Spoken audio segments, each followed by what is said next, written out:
a fantastic day, so hopefully I won't spoil it. I want to take this opportunity really to thank you all for the good work that you do. I hope through my story I'll enlighten you to why 2012 gives us a great opportunity to inspire the next generation.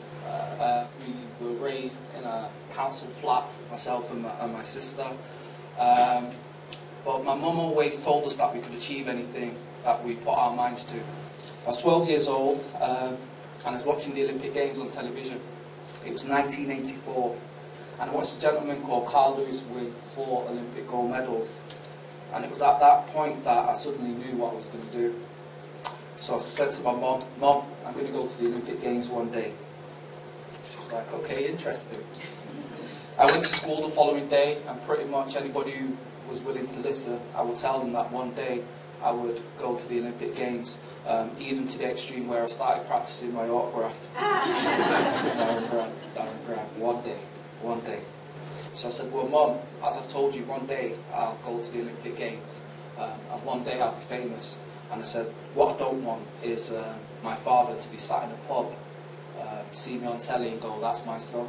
I said, "If I change my name to Campbell, because my mum and dad were never married, I said, if I change my name to Campbell, then my father can turn around and say, 'That's my son,' but then he'll have to explain why we have different surnames." And at that point, she'd heard that I was on a hit list, and she pretty much said to me, "Will I leave Manchester?" At the time, I had an opportunity to either move to London and work with Sally Gunnell, or move to South Wales and work with Colin Jackson. I felt the type of person I was and the things that I knew, if I moved to London, it's just bigger. It's bigger than what happens in Manchester, and would I be strong enough to stay focused and keep away from those distractions? So I decided to move to South Wales, and I moved into this little village in South Wales where they had never seen a black person.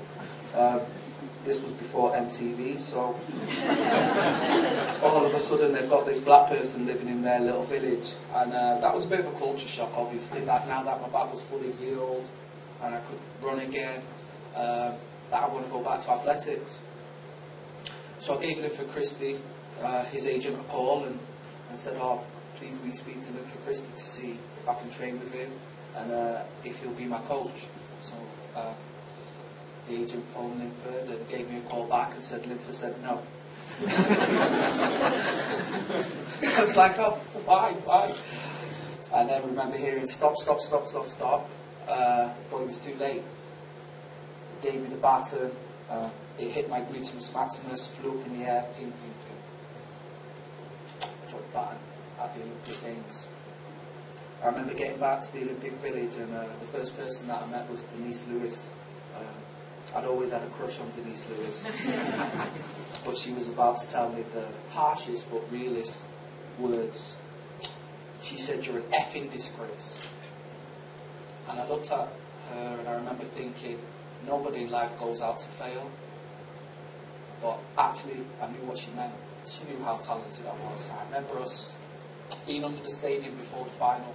The crowd went crazy. Kelly Holmes had just won her 2nd Olympic gold medal.